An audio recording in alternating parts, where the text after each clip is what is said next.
अर्जुन समस्त ब्रह्म ऋषियों की वंदना करके देवराज इंद्र की प्रसन्नता से ही दिव्यास्त्र प्राप्त होंगे ऐसी भावना से इंद्रकील पर्वत पर पहुंचे। वहां एक वृद्ध ब्रह्म ऋषि रूप में देवराज इंद्र ही बैठे थे। उनका तिष्ठ तिष्ठ, रुक जाओ, आगे मत जाओ, आगे अस्त्र शस्त्र ले जाने लायक देश नहीं है, यहाँ सब दिव्य सिद्धों का देश है। तुम अपना ये धनुष फेंक दो, ये तूणीर फेंक दो और सावधान होकर आगे जाओ। उन्होंने कहा नहीं, ये गांडीव धनुष परम पूजनीय परम पावन है, मैं इसे तो नहीं फेंक सकता हूँ। अगर इसे तुम फेंक दोगे तो जिस लोक का सुख चाहोगे वो सुख हम प्रदान करेंगे।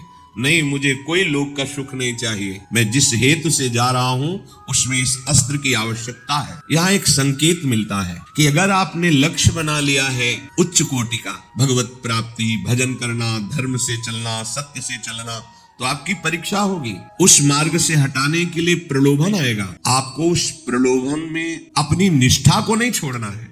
अगर छोड़ दिया तो गए। भय भी आ सकता है, भयानक भय आ सकता है, पर अगर आप अपनी निष्ठा पे रहे तो भय केवल दिखावा होगा, आपको दुख नहीं दे सकता। प्रकट हो गए देवराज इंद्र और कहा, मैं कोई ब्रह्म ऋषि नहीं हूँ, मैं त्रिभुवनपति देवराज इंद्र हूँ। तुम अपनी निष्ठा में अचल रहे, क्या चाहते हो? तो कहा, मैं आपके द्वारा दिव्यास्त्र चाहता हूँ। वो तो तभी प्राप्त हो सकते हैं जब देवाधिदेव भगवान शंकर का दिव्य अस्त्र तुम्हें प्राप्त हो, उनका साक्षात्कार हो, फिर हम समस्त लोकपाल अपने अपने दिव्यास्त्र आपको दे देंगे। अर्जुन ऐसा सुन ही रहे थे कि देवराज अंतर्धान हो गए। अब विचार किया कि मुझे प्रथम महादेव जी की आराधना करनी चाहिए। तपस्या के लिए दृढ़ निश्चय करके बड़ी उतावली के साथ चले और एक भयंकर कंटकाकीर्ण वन में पहुंचे, जहां समीप में सुंदर नदी प्रवाहित हो रही थी, हिमालय का शिखर है, पवित्र शीतल वायु चल रही है। उस स्थान के दर्शन करके मन में निश्चय हुआ कि यही भगवान शंकर की आराधना करेंगे। महातेजस्वी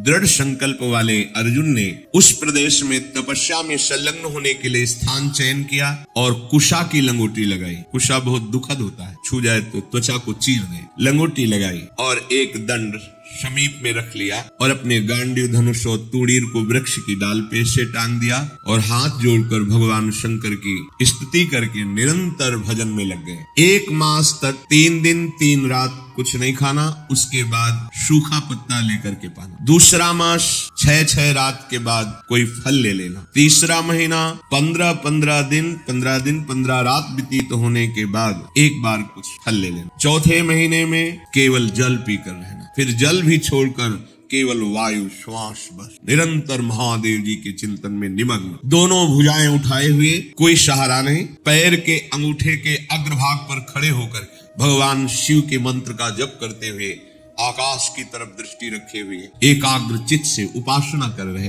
तदनंतर अर्जुन की भयंकर तपस्या को देख करके वहां रहने वाले जितने ब्रह्म ऋषि थे सब भगवान पिनाक पाणी महादेव जी के समीप गए और महादेव जी को प्रणाम करके कहा, देवाधिदेव अर्जुन आपके लिए महान तपस्या से युक्त होकर के उपासना कर रहे हैं। हिमालय के पृष्ठभाग में स्थित होकर ऐसी उग्र तपस्या कर रहे हैं कि यदि आपने उनको सांत्वना न दी जो वो चाहते हैं तो दिशाओं में आग पैदा हो जाएगी उनके तप से। हे देव देवेश्वर, हम लोग कुछ समझ नहीं पा रहे हैं कि उनको कैसे शांत करें। वे अपनी तपस्या का संताप प्रकट कर रहे हैं। हम महर्षि जन चिंतित हैं कि यदि वो ऐसी तपस्या में रहे तो आग पैदा हो जाएगी। जैसे ध्रुव जी ने अपनी प्राणवायु बंद कर ली तो त्रिभुवन की प्राणवायु बंद हो गई, तत्काल भगवान को आना पड़ा। पवित्र चित्त वाले इन महर्षियों की जो सदा सबको सुख देने में तत्पर रहते हैं, उनकी बात सुनकर भगवान देवाधिदेव महादेव ने कहा, महर्षियों मुझे पता है, तुम विषाद मत करो। अर्जुन की तपस्या किसी को कष्ट देने के लिए नहीं है। अर्जुन के मन में जो संकल्प है वो मैं जान रहा हूँ। वो किसी लोकांतर के भोग की इच्छा से तपस्या नहीं कर रहे हैं। उन्हें जो पाना है वो मैं प्रदान करूंगा। तुम सब शांत चित्त होकर अपने अपने भजन में लगो जाकर। भगवान शंकर का ये वचन सुनकर जितने ब्रह्मर्षि आए हुए थे सब प्रणाम करके अपनी अपनी कुटिया को गए। उन महात्माओं के चले जाने के बाद सर्व पापहारी पिनाक पाणी देवाधिदेव भगवान शंकर किरात वेश धारण किया, दिव्य कांति धनुष बाण धारण किए हुए, मृग चर्म धारण किए हुए, और भगवती उमा भी उसी भेष में साथ में, और साथ में उमा के साथ बहुत सी देवियां और महादेव जी के साथ उनके गण, और सब किरात वेश में। जे ही भगवान शिव इस वेश में वन में प्रवेश किए तो सारा वन शांत हो गया। खाग मृग पशु पंछी वायु जल सबका कोलाहल शांत हो गया। आवाज बंद। एक घुरघुराहट सुनाई दी उस अर्जुन को आकाश दृष्टि करके मंत्र जप कर रहे थे। दृष्टि घुमाई तो देखा एक विशाल सुअर उनको मारने के लिए तीव्र गति से आ रहा है। तत्काल अर्जुन ने अपने गांडीव धनुष को उठाया और प्रत्यंचा चढ़ाकर टंकार की, जिसकी ध्वनि उस शांत वन में गूंज गई। अर्जुन ने कहा, ऐ शुकर, मैं तपस्या में लगा हूं, किसी को कष्ट नहीं दे रहा हूं, फिर भी मुझे मारना पड़ेगा, क्योंकि तो बिना अपराध के मुझे मारने के लिए आ रहा है। सुदृढ़ धनुष वाले अर्जुन को प्रहार के लिए उद्यत देखकर किरात रूपधारी भगवान शिव ने सहसा रोका। ऐ वीर, इस शूकर को मैंने पहले शिकार रूप में निश्चित कर लिया है, तुम अपना बाण मत चला देना। परंतु अर्जुन ने किरात के वचन की अवहेलना करके तत्काल भयंकर बाण के द्वारा उस शूकर को बेध दिया। जैसे अर्जुन का बाण वैसे ही किरात वेशधारी भगवान शिव का बाण भी उसी जगह लगा। दोनों के छोड़े हुए बाण से सुवर्ण रूप त्याग करके मूक दानों विशाल पर्वत की तरह वो अपने असली स्वरूप में आकर प्राण त्याग कर गिर पड़ा। उसे अर्जुन को मारने के लिए भेजा गया था। जैसे बिजली की गड़गड़ाहट होती है, ऐसे आवाज करते हुए असुर अपने प्राणों को त्याग दिया। शत्रुनाशक अर्जुन उस तेजस्वी किरात को देखा जो कुछ दिव्य स्त्रियों से घिरे हुए थे। अर्जुन ने कहा, तुम कौन हो और यहाँ स्त्रियों के साथ क्यों घूम रहे हो? क्या आपको मालूम नहीं कि भयावह वन है? और क्या तुम्हें वन के सिद्धांत का भी ज्ञान नहीं है? जब मैंने लक्ष्य संधान कर दिया तो तुमने बाण क्यों मारा? ये मेरे पास आया था, मेरे को मारने के लिए आया था, मैंने इस पर बाण संधान किया, तो तुम मेरी वीरता का तिरस्कार करके इस पर बाण संधान क्यों किया? इसका उत्तर दो, नहीं तो मैं तुम्हें जीवित नहीं छोड़ूंगा।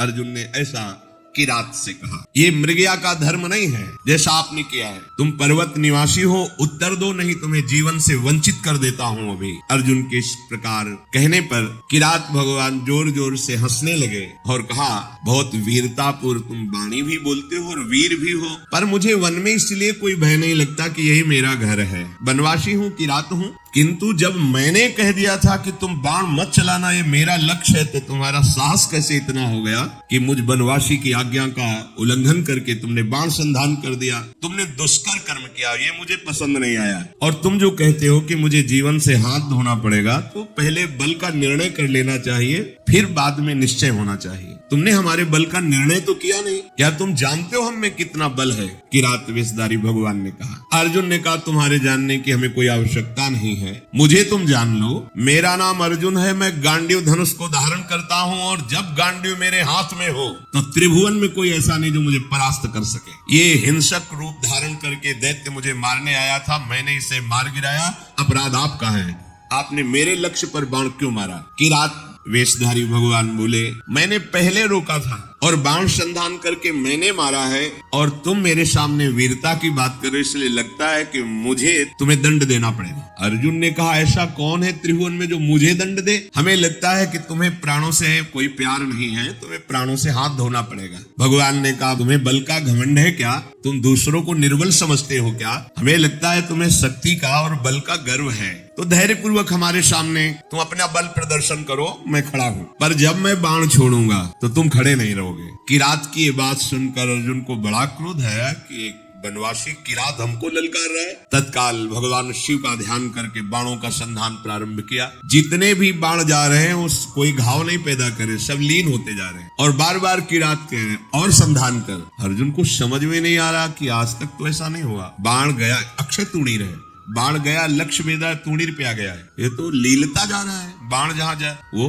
अंतर ध्यान उन्हीं के शरीर में होता जा रहा है। अर्जुन ने बाणों की वर्षा झड़ी लगा दी। भगवान जो किरात वेश में कोई चेष्टा नहीं कर रहे, जहां बाण जाता है वहीं समा जाता है, अंतर्धान हो जाता है। 48 मिनट तक बाणों की झड़ी लगाते रहे, कोई खरोच भी नहीं और एक भी बाण वापस नहीं हुआ। सारी बाण वर्षा व्यर्थ देखकर अर्जुन को बड़ा आश्चर्य और कहने लगे, धन्य है किरात, धन्य है। वास्तविक मैंने ऐसा वीर नहीं देखा तुम्हारे जैसा। हिमालय शिखर के समान तुम निश्चल खड़े हो, और महाप्रचंड गांडीव धनुष से छूटे हुए बाण तुम्हें तनिक व्याकुल नहीं कर पाए। शास्त्रों बाण संधान किया पर तुम्हें खरोच नहीं हुई। एकमात्र मेरे आराध्य देव भगवान पिनाक पाणी शिव के सिवा कोई दूसरा ऐसा नहीं हो सकता कि जो हमारे गांडीव धनुष की चोट सह जाए।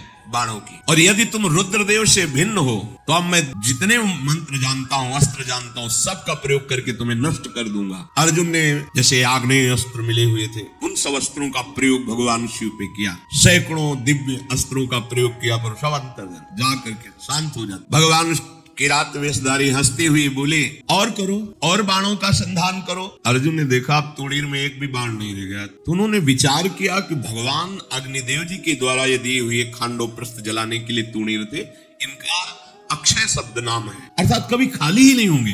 कर्तुम अकर्तुम अन्यथा कर्तुम सर्व समर्था सा ईश्वरा, देवों के भी देव महादेव। एक भी बाण तूणीर में नहीं बचा, सारे बाण नष्ट हो गए। अब मैं क्या करूं? ये तो मेरे बाणों को ही लील जा रहा है, तो मैं इस प्रचंड बलशाली धनुष के प्रहार से मारूंगा, धनुष की कोटि से। ऐसा विचार करके अर्जुन ने अपने प्रचंड गांडीव धनुष से प्रहार किया। गांडीव धनुष भी लीन हो गया किरात के शरीर में। कूद पड़े अर्जुन और अपने घूंसे से प्रहार किया। भगवान शिव शांत खड़े। एक तलवार थी अर्जुन के पास जो पर्वतों को भी काट सकती थी। भगवान शिव पे मारा तो कुंठित होकर गिर गए, कहीं खरोच भी नहीं बढ़ा।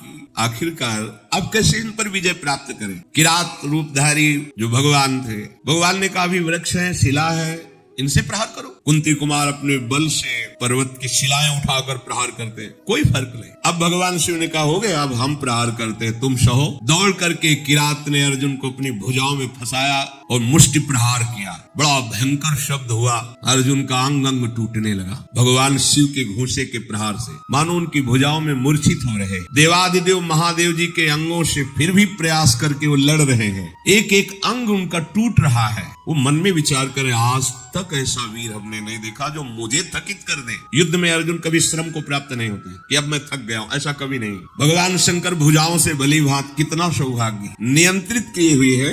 और अर्जुन को जहां मूर्छा छूटती तब फिर एक घोषा जबाते हैं, फिर वो उन्हीं की भुजाओं में। 2 घड़ी तक अर्जुन पिटते रहे। फिर उनका देखो, मुझे थोड़ा समय दे दो, अगर तुम युद्ध के नियमों को जानते हो तो मैं कह रहा हूं थोड़ा समय दे दो, फिर मैं तुमसे युद्ध करूंगा। छोड़ दिया, और करके देख लो। तत्काल वहीं की मिट्टी एकत्रित की और उसे लिंगाकार किया। बन था ही, कुछ पुष्प लिए, माला और पुष्प, और हाथ जोड़कर भगवान शंकर की आराधना की। भगवान शंकर का स्तवन किया। पशूनां पतिं पापनाशं परेशं गजेन्द्रस्य कृतिं वशानं वरेण्यं जटाजूट मध्ये स्फुरगांगवारिं महादेव मेकं स्मरामि स्मरारिं महेशं सुरेशं सुरारार्तिनाशं विभुं विश्वनाथं विभूत्यंगभूषं विरूपाक्षमिन्द्वर्को वह्निर्तिनेत्रं सदानन्दमीडे प्रभुं पंचवक्त्रं गिरीशं गणेशं गले नीलवर्णं गवेन्द्राधिरूढं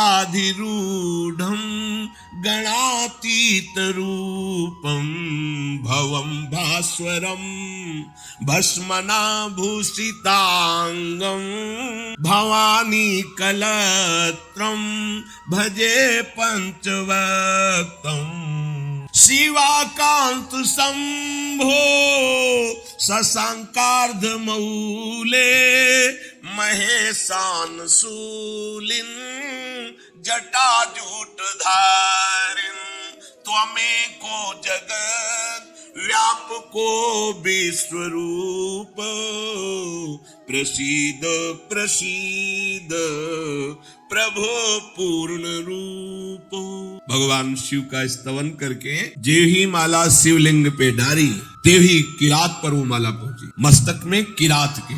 ओहो, ये देख करके अर्जुन आनंद से उल्लसित हो गए, साष्टांग चरणों में गिरे, बोले प्रभु यही मैं सोच रहा था कि ऐसा त्रिभुवन में कौन वीर है जिसकी भुजाओं में आकर मैं निकल ही नहीं पाया, जिनके प्रहार से मेरे अंग अंग शिथिल हो गए। किरात रूपधारी भगवान शिव के चरणों में अर्जुन पड़े हुए। भगवान शिव ने अपनी महान भुजाओं से उठाया। सर्व पापहारी भगवान भव अर्थात महादेव बहुत प्रसन्न हुए और गंभीर वाणी में कहा, अर्जुन कोई ऐसा है ही नहीं तुम्हारे जैसा वीर जो मेरी भुजाओं के प्रहार को सह सके। तुम्हारा पराक्रम, तुम्हारा शौर्य, तुम्हारा धैर्य अद्वितीय है। मैं बहुत प्रसन्न हुआ। मेरा स्पर्श सबको सहज में नहीं प्राप्त होता, मेरा स्पर्श प्राप्त हो गया। अब तुम्हारा शरीर दिव्य है, अब तुम इसी शरीर से जिस लोक में चाहो जा सकते हो। तुम्हारा तेज कोई सह नहीं सकता है। आज से तुम्हारा पराक्रम अद्वितीय है। महाबाहो मेरी ओर देखो और प्रसन्न हो। देखो मैं तुम्हें दिव्य दृष्टि देता हूँ, तुम मेरे स्वरूप को देखो। भगवान शिव ने जब ऐसा कहा तो अर्जुन के सामने अब किरात रूप नहीं, देवाधिदेव महादेव जो किरात वेश में स्त्री स्वरूप में साक्षात त्रिभुवन सुंदरी अम्बा और उनकी दासियां और भगवान शिव के गण बार बार अर्जुन जी ने पूरे शिव परिकर को प्रणाम किया और कहा, तुम युद्ध में अपने शत्रुओं पर जो विजय चाहते हो तो आज के बाद कोई देवता भी तुम्हें परास्त नहीं कर सकता। मनुष्यों की तो बात जाने दो, मैं तुम्हारे हृदय की बात जानता हूं। तुम मुझसे क्या चाहते हो?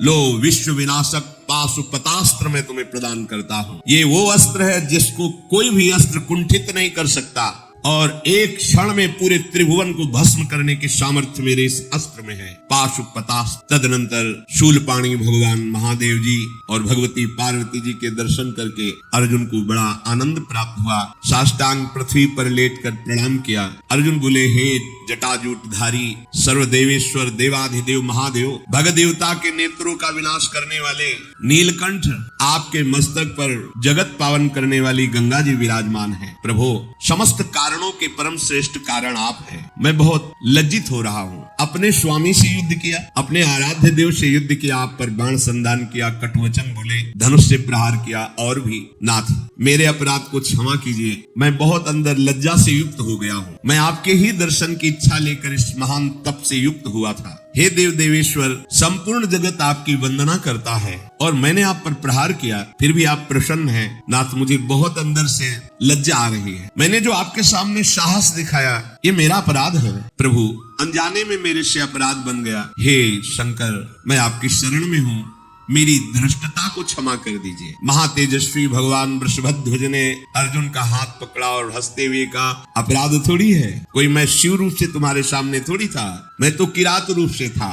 तुम्हारा कोई अपराध नहीं, वीर का यही धर्म है। फिर भगवान शिव ने दोनों भुजाओं से खींचकर जीवी हृदय से लगाया तो जितने अर्जुन की पीड़ा और घाव थे सब शांत हो गए। देवादिदेव महाजी बोले, अर्जुन तुम भगवान श्री कृष्ण के शरणागत और प्रिय सखा हो। मैं तुमसे बहुत प्यार करता हूँ। जो भगवान श्री हरि का भजन करते हैं, भगवान शंकर अहेतुकी कृपा उन पे अपने आप करते हैं। वो जो भगवान शंकर की आराधना करते हैं, हरि अहेतुकी कृपा अपने आप करते हैं। कभी ऐसा भ्रम किसी को नहीं होना चाहिए कि हम हरि के उपासक हैं तो भगवान शंकर की थोड़ी भी न्यूनता या अवहेलना करें। नहीं, भगवान श्री हरि कहते हैं, शिव द्रोही मम दास कहावा, सो नर मोहि सपने नहीं भावा।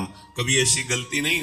और जो भगवान शिव का उपासक है वो कभी वैष्णवों की, हरिजनों की या हरि की कभी थोड़ी सी भी अवहेलना या निंदा ना करे कि हमें भगवान शंकर के बल से ऐसा, नहीं तो भगवान शंकर ही दंड दे देंगे, वही दंड दे देंगे। काकभूषण जी ने तो यही किया ना। गुरु बार बार उनको समझा रहे थे कि हरि और हर में कोई भेद नहीं है, लीला के लिए दो रूप है, पर वो ये नहीं मानते तो गुरु की अवहेलना करने लगे थे। गुरुदेव मंदिर में पधारे, उस शिव मंदिर में बैठे पंचाक्षरी मंत्र जप रहे थे, क्या प्रणाम करना? नहीं प्रणाम किया तो भगवान शिव ने कहा, अरे ये अमर्यादा, गुरु के आने पर तुम खड़े नहीं हुए, प्रणाम नहीं किया, अजगर की तरह बैठा रहा। अरे पापी, मेरे मंत्र को तेरे गुरुदेव ने ही दिया और उनका तू अपमान कर रहा है, जा सहस्त्र योनि अजगर की प्राप्त कर। भगवान शंकर ने ही दंड दे दिया। कभी ऐसा ना हो कि कोई अपनी उपासना के बल से अपने ही आराध्य देव के अन्य रूपों की निंदा या अवहेलना करे। तो भगवान शिव तो परम वैष्णवाचार्य सच्ची कहते हैं, उनकी कृपा से ही प्रेम लक्षणा भक्ति मिलती है। और गूढ़ राज से भगवान शंकर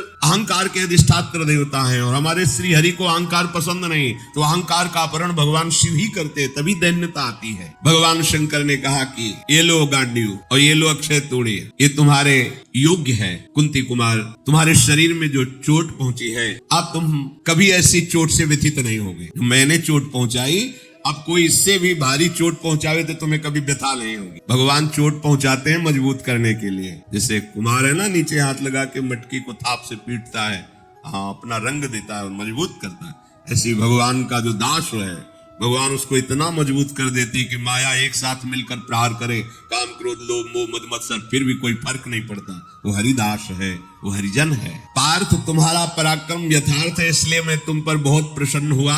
मर्तलोक में या स्वर्गलोक में या अन्य लोक में अब कोई भी ऐसा नहीं जो तुम पर विजय प्राप्त कर सके। तो भगवान का भक्त त्रिभुवन विजेता होता है, यहां से लेकर ब्रह्मलोक तक कोई उसे परास्त नहीं कर सकता। ब्रह्मा जी भी नमस्कार करते हैं जो भगवान के सच्चे भक्त होते हैं। अर्जुन बोले, देवाधिदेव प्रभु, ये जो आपने भयंकर दिव्यास्त्र दिया है, इसको मैं धारण कर सकूं, इसका संवरण कर सकूं, इसकी क्या विधि है, आप कृपा करके मुझे प्रदान कीजिए। कोई भी दानव, राक्षस, भूत, पिशाच, गंधर्व, नाग, कोई भी हो, इस अस्त्र को हाथ में लेते ही वो भस्म हो जाएगा। ये भगवान शिव का दिव्य अस्त्र है। इस अस्त्र का अभिमंत्रित करना, इस अस्त्र को धारण करना और इस अस्त्र का अंतर ध्यान कराना। जो ही इस अस्त्र को अभिमंत्रित किया जाता है तो इस अस्त्र से हजारों लाखों त्रिशूल, भयंकर विषधारी सर्प और भयंकर गदा और भयंकर विषैले बाण प्रकट हो जाते हैं। कोई जीत ही नहीं सकता।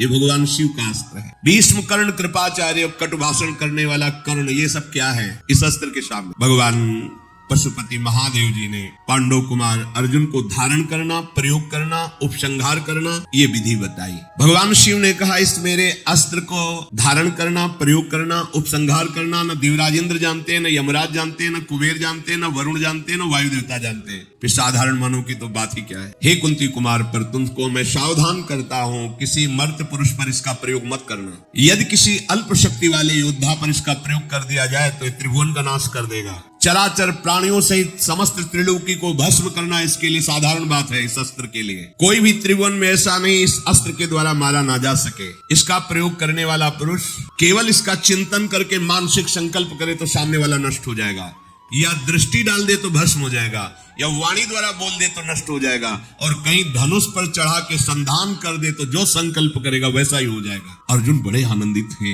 इतना बड़ा पावर। भगवान विश्वेश्वर को गुरुदेव रूप में स्वीकार करके अर्जुन ने उस दिव्य अस्त्र को स्वीकार किया। भगवान शिव से अस्त्र प्राप्त करके मूर्तिमान काल के समान अर्जुन तेजस्वी हो गए। जैसे काल तेजवान, ऐसे ही इस दंड को, जो इस अस्त्र को प्राप्त करके अर्जुन महान तेजस्वी हो गए। बहुत प्रसन्न हुए। जिस समय अर्जुन के हाथ में पाशुपतास्त्र आया, उसी समय सारी पृथ्वी कांप गई और देवता लोग दिव्य पुष्पों की वर्षा करने लगे, दुंदुभियां बजने लगी। वो भयंकर अस्त्र मूर्तिमान होकर अर्जुन के हाथ में जाज्वल्यमान तेज के रूप में विराजमान। भगवान ने कहा, इसको अंतर्धान करो। अर्जुन ने जो पद्धति सिखाई थी भगवान शिव ने, उसका प्रयोग किया, अस्त्र अंतर्धान हो गया। अर्जुन के शरीर में जो कुछ भी किंचन मात्र अशुभ थे, भगवान शिव के स्पर्श से वो सब भस्म हो गए। अमित तेज अर्जुन में प्रकट हो गया। भगवान त्रिलोचन अर्जुन को आज्ञा दी कि तुम चाहते हो देवराज इंद्र तुम्हें अपने दिव्य अस्त्र दें, अब निश्चित तुम्हें प्राप्त होंगे। मंगलमय महादेव और उनका परिकर तत्काल अंतर्धान। अगर आपको यह वीडियो अच्छी लगी है तो वीडियो को लाइक करें, कमेंट करें और चैनल को सब्सक्राइब जरूर करें। और मैं आपको मिलता हूँ कल एक और नए वीडियो के साथ। राधे राधे।